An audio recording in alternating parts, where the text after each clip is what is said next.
Je suis Marion Azout. Et moi, Victor Viriot. Tous les deux, on est en couple depuis 4 ans et on veut savoir ce que c'est de s'aimer ailleurs. On est partis dans 9 pays du monde, à travers 3 continents, pour parler d'amour, de séduction et de sexualité avec celles et ceux qui y vivent. Inde, Japon, Colombie, Sénégal, Mexique, Mongolie, Cuba, Vietnam, Cambodge. Vous écoutez Relations internationales, un podcast Slate.fr.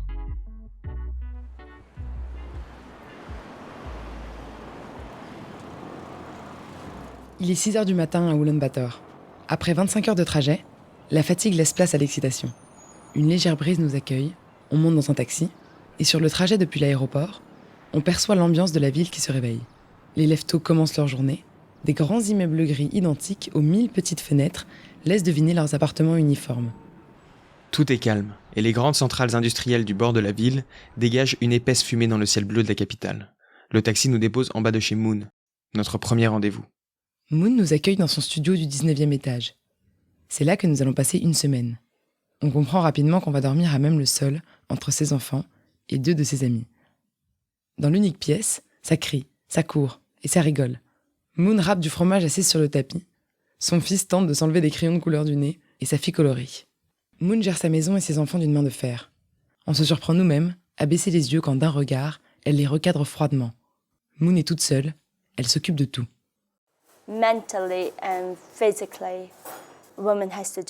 Mentalement et physiquement, les femmes en font beaucoup. Et elles sont très impliquées dans divers domaines. Je dirais que c'est l'état d'esprit asiatique qui les pousse ainsi. Les femmes doivent faire ça, elles doivent être impliquées dans telle ou telle chose. Les femmes doivent devenir comme ça. Selon moi, ça crée un écart. Les gens commencent à sentir cet écart lorsque les enfants commencent à grandir. On dit à sa fille, nettoie la maison, fais ceci, fais cela. Et ensuite on dit au garçon, toi, tu n'as rien à faire simplement parce que tu es né avec un pénis. Désolée de le dire comme ça, mais c'est la vérité. Comme Moon, il y a beaucoup de mères célibataires à Ulaanbaatar. Jean, éduquée aux États-Unis, nous parle de la sienne, qui a quitté le pays dans l'espoir d'une vie meilleure pour ses enfants. Ma mère dit une chose, aucune autre femme n'est comparable à une femme mongole. Ça veut dire beaucoup de choses. Par exemple, ma mère, elle a sacrifié toute sa carrière. Elle travaillait ici à Gobi, dans une entreprise de cachemire. C'était une femme, et à l'époque, elle avait un poste haut placé. Mais elle a tout risqué, contrairement à mon père qui, en gros, ne se préoccupait que de lui-même. Ma mère a pris ce risque de nous emmener aux États-Unis. Elle a travaillé dans des jobs de merde. Les femmes mongoles sont très fortes, vous savez. Ma mère est une des plus fortes que je connaisse. Elle le sera toujours. En faisant 2 ou 3 jobs en même temps. En prenant soin de ses 2 enfants. Les femmes mongoles tiennent vraiment à leurs enfants. Elles n'accordent pas trop d'importance à leur vie affective, à leur mari ou à leur petite amie. Ma mère a été célibataire pendant 18 à 19 ans. Je lui ai dit de s'occuper un peu d'elle-même. Elle ne m'écoute jamais. Elle ne prend jamais soin d'elle. Elle s'occupe seulement de nous. Peu de femmes sont comme ça. Pourquoi certaines femmes mongoles se retrouvent-elles à affronter la vie seule ? Nous rencontrons Rhett, une amie de Jean, dans un restaurant huppé de la capitale. Elle est apprêtée et semble assez timide au premier abord. Elle ne voulait pas participer à l'interview et venait juste observer ses amis. Mais elle finit par prendre la parole pour décrire sa condition de femme.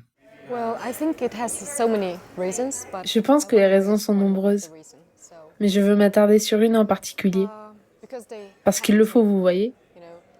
On a grandi dans une culture russe, et après nous avons eu la démocratie. Nous avons dû construire notre propre pays. Mais il y avait de l'alcoolisme, beaucoup d'alcoolisme chez les hommes. C'est pour ça que les femmes ont dû prendre soin de leur famille, gagner de l'argent et nourrir leurs enfants. Et je pense qu'à partir de cette période, les femmes sont devenues de plus en plus puissantes. Il y a tellement de divorces ici. Je ne sais pas pourquoi, mais on ne fait que parler des Mongols sous cet angle. Celui du divorce et de l'alcoolisme. Mais c'est vrai que ça reflétait une situation réelle. Dans Ulaanbaatar, on a effectivement croisé des hommes assis, bouteille de vodka à la main, déjà bien éméchés, fascinés par la pluie tombante. Nous prenons contact avec Steve, un Français installé à Oulan-Bator. Il partage son temps entre l'étude de la société mongole, des cours de musique et quelques apparitions dans des films. Il nous parle des hommes du pays. Les hommes, ils ont rien contre eux, quoi. Tout est ils font ce qu'ils veulent. Ils ont tous les pouvoirs. Ils pensent que maintenant, c'est plus être en mode, j'ai une femme boniche, une femme qui fait tout, donc pourquoi je ferais quoi que ce soit, quoi. Je suis un mec, juste le fait d'avoir des boules, je peux me toucher toute ma vie et avoir des nanas, ou avoir une nana qui va tout me faire, et puis pourquoi je l'apprendrai à faire la vaisselle? De toute façon, je vais avoir une femme qui va le faire toute sa vie, pour moi. Pourquoi j'apprendrai à cuisiner? J'aurai une femme qui va cuisiner pour moi toute ma vie. À la base, les femmes mongoles pensaient que c'était normal. Mais maintenant qu'il y a cette globalisation et de mondialisation, les femmes mongoles commencent à comprendre que en fait, c'est pas comme ça que ça marche la vie. C'est qu'il y a d'autres possibilités. Il y a d'autres hommes qui comprennent que la femme, c'est pas un employé. C'est un être humain comme un homme, en fait. Du coup, homme ou femme, il n'y a pas de différence. C'est la même chose.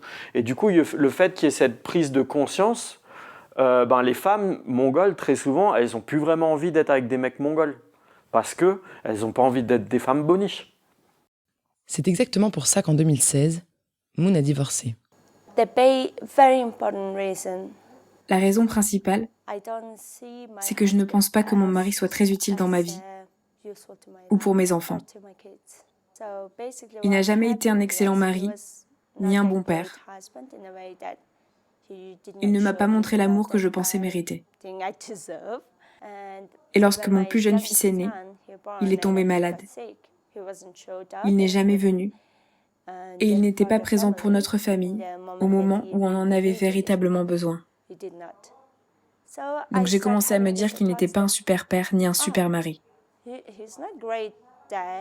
Alors pourquoi aurais-je vraiment besoin de lui?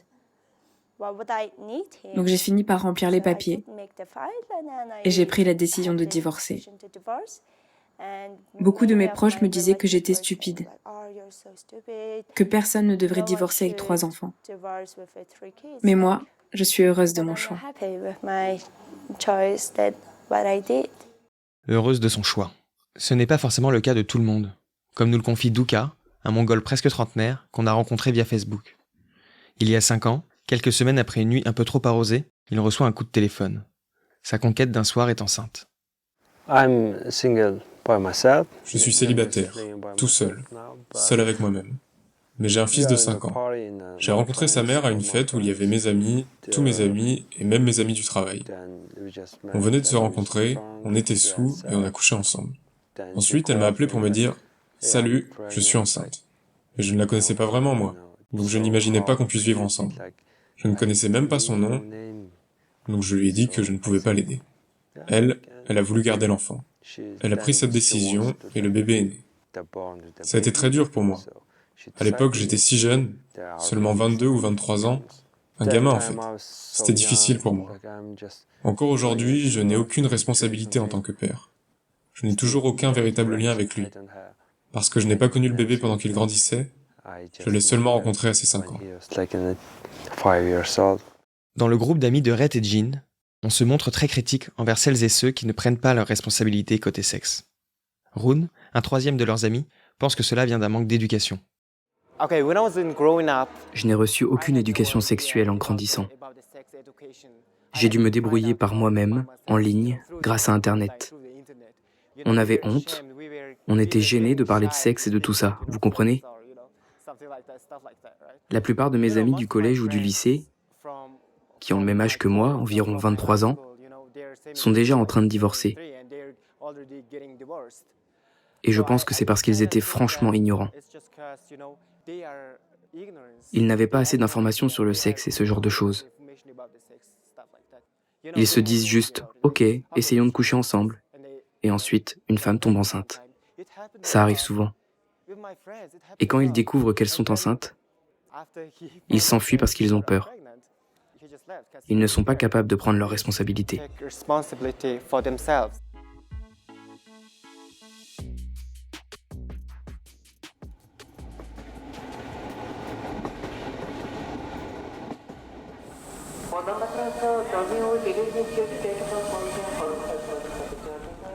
12 heures de train, puis 10 jours de road trip à travers les steppes mongoles. Plus de taxis, plus d'immeubles, des yourtes et des chevaux au galop, parfois des chameaux affaissés dans des dunes de sable. S'offre à nous l'immensité des plaines mongoles, la beauté des étendues d'herbes vertes.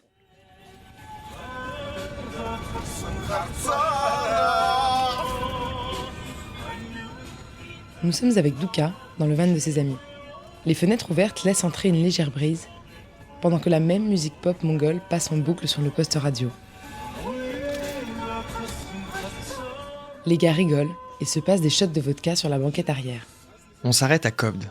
En arrivant, on passe devant le cabanon qui fait office de toilette, et on contourne une vache faiblarde pour se garer.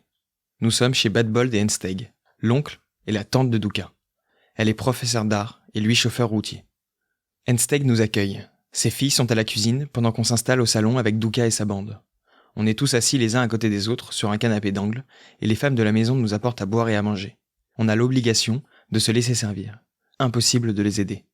Ensteg nous sert tout d'abord le thé au beurre salé, à la forte odeur de lait qui a tourné.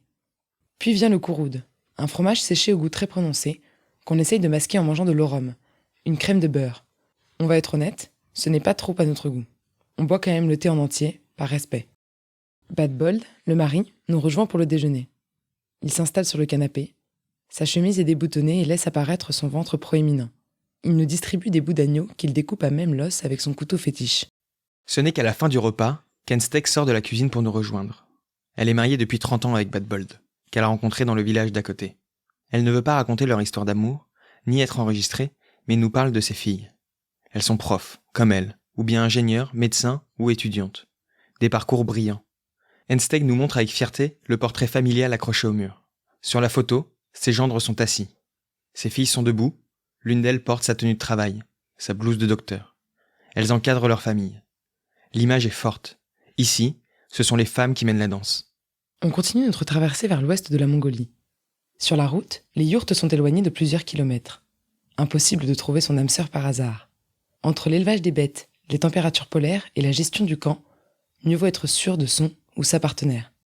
Je peux donner un petit exemple intéressant qui est une tradition un peu ancestrale mongole, où en fait, moi je suis père, j'ai ma femme et mes enfants, il y a une autre famille aussi avec des enfants, etc. Et c'est mes amis.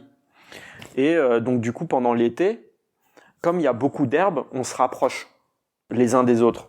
Parce qu'il y a suffisamment d'herbes pour nourrir toutes les bêtes en fait. Donc comme on est proches, je sais que cette famille-là, c'est une bonne famille. Parce que le père, il bosse bien, la femme, elle s'occupe bien de l'intérieur de la yourte, etc. Donc je sais que ces enfants-là, ils sont aussi éduqués, ils ont aussi cette motivation, c'est pas des feignants, etc. Et moi, je sais que je suis aussi un bon mec, je bosse, j'ai plein d'animaux, ma femme, elle envoie du poney, elle bosse bien et tout ça. Donc je sais aussi que mes enfants, c'est pas des feignants. Donc, pour la continuité de ma lignée, j'ai pas envie que mes enfants ils soient avec des locs, quoi. Donc, je vais aller voir cette famille-là. Et je vais leur dire, bon voilà, mon gamin ou ma fille, maintenant ils ont 5-6 ans, ils commencent à être grands, etc. Donc, est-ce que on peut peut-être voir si ta fille et mon fils, ou alors votre fils et ma fille, peut-être qu'ils s'entendent bien. Et ok, on va voir. Donc du coup, je mets ma yourte ici, eux ils mettent la yourte à côté, et on va faire connecter les enfants et voir. Donc il n'y a pas d'idée de je force les deux enfants à s'accoupler, mais on voit comment ça se passe. Et si ça se passe bien, ok, donc là on a passé le premier été, ok, il y a connexion. Du coup, on fait ça tous les ans. Parce que du coup, comme on est nomade, tous les ans on se retrouve. Et moi, si jamais j'ai, mon fils, il va prendre cette fille, j'achète la fille, entre guillemets, donc je fais une promesse et je dois donner un certain nombre d'animaux à l'autre famille, des animaux avec une certaine robe, des blancs, etc., des chameaux, des vaches, des trucs et tout ça. Et c'est une espèce de contrat. Et du coup, l'autre famille accepte et on va se voir chaque année. On se retrouve là et les enfants, ils jouent ensemble. Et du coup, en fait, dès le bas âge, entre guillemets, les enfants, ils connectent. Et du coup, après, ça crée une espèce de super couple. Et si il peut y avoir un cyclone qui ravage tout, les deux, ils se séparent jamais, quoi. C'est super costaud, quoi. Donc du coup, ça c'est vraiment le truc traditionnel, et ce genre de philosophie d'enseignement, de philosophie d'enseignement dans les chants, dans les louanges, etc. C'est super présent.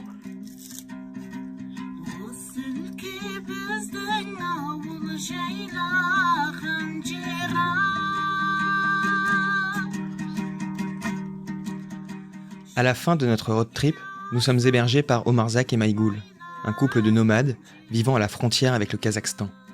Leur yourte borde le parc national de l'Altaï. Ils sont au centre d'une clairière, près d'un petit ruisseau qui coule sur la montagne. Le bruit de l'eau fraîche, emportée par le courant, est le seul des environs. Devant leur yourte, des chevaux et un aigle de chasse attaché à un tronc. On part découvrir l'immensité des alentours, à cheval. Après 2 heures de balade dans les steppes, nos mains sont gelées par le froid et abîmées par les rênes des bêtes. La nuit tombe. Retour à la yourte. Ces couleurs nous réchauffent immédiatement. Des tapisseries rouges, roses, oranges et violettes recouvrent les murs et les 4 petits lits qui entourent la pièce. La chaleur du poêle central aide aussi, sans doute. Maïgoul, discrète, s'occupe du feu. Omarzak est là aussi. Ses pommettes lustrées par le vent font ressortir ses cheveux et ses yeux noirs. Ses mains sont abîmées par une vie de travail. Il est souriant et calme. Il nous parle avec une sincérité troublante. Je m'appelle Omarzak. J'ai 36 ans et ma femme s'appelle Maïgoul. Nous vivons dans les montagnes. Moi, je m'occupe principalement des animaux et Maïgoul du camp. J'emmène les bêtes manger, boire, je prends soin d'elles et je m'occupe de la chasse. Je reste dehors la plupart de la journée. Maïgoul se réveille, prépare le petit déjeuner, puis va traire les vaches. Quand elle revient, elle fait du thé, cuisine et prépare le feu. Dans l'après-midi, elle va chercher de l'eau à la rivière et prépare le dîner. Mon frère est marié à la sœur de Maïgoul et un jour, alors que nous étions chez eux, mon père m'a demandé s'il y avait une fille avec qui je voulais me marier. J'ai dit non, et il m'a présenté Maïgoul. Après 2 ans de relation, on a décidé de se marier, et maintenant nous sommes là. Maïgoul nous explique la difficulté d'avoir un peu d'intimité au sein de la yourte. Dans la yourte, on ne s'embrasse pas et on ne fait pas de câlins. On ne peut pas faire ça devant les enfants. La nuit, tous les lits ont des petits rideaux, on peut avoir un peu d'intimité. Mais on s'embrasse et on se câline seulement quand les enfants ne peuvent pas le savoir. Quand on a tenté d'en savoir un peu plus sur leur vie sexuelle, Omarzak et Maïgoul se sont regardés, un peu gênés. On a compris qu'ils comptaient bien garder leur secret pour eux. Nos interlocuteurs à Oulan-Bator se sont montrés bien plus libérés. Zorig est le gérant du seul bar LGBT d'Oulan-Bator. La devanture détonne, avec ses airs d'Irish pub. Est-ce une façon de se camoufler ? On traverse un sas un peu obscur, dans lequel un groupe de lycéennes écoute du hard rock. Une fois la porte d'entrée passée, on reconnaît Zorig au loin, qui nous accueille chaleureusement. Pour lui, sexualité et amour ne vont pas forcément de pair. Ça fait 16 ans qu'il est en couple avec un Japonais. Mais ils ne couchent plus ensemble depuis des années. Le sexe, c'est comme les sushis. Ça doit être frais et avoir un goût intéressant. Mais l'amour, c'est comme la cuisine maison de ta mère. Donc plus longtemps tu vas y goûter, et plus tu vas l'aimer, même sans véritablement l'apprécier au premier abord. Donc forcément tu penses toujours « je veux manger des sushis », je ne veux pas manger la cuisine maison de ma mère, mais sur le long terme, en réalité, tu finis par comprendre que la cuisine de ta mère a bien plus de valeur que ce sushi d'un soir. Ce que je veux dire, c'est que j'aime à la fois la cuisine de ma mère et les sushis. Ce sont 2 choses très différentes, et vouloir les 2 à la fois, c'est peut-être un trop grand luxe. Désolé. J'ai déjà eu plusieurs rapports sexuels avec d'autres personnes que mon partenaire, mais mes sentiments ne se sont jamais tournés vers quelqu'un d'autre que lui. Donc, il faut du désir dans le sexe, mais je ne ressens pas vraiment de désir dans notre relation à mon partenaire et moi. Je sais pas, il est un peu comme mon père, ma mère ou une personne très proche, et tu ne couches pas avec un membre de ta famille. Notre relation s'est transformée dans ce sens. On s'aime l'un et l'autre, on dort ensemble, mais on ne couche pas ensemble.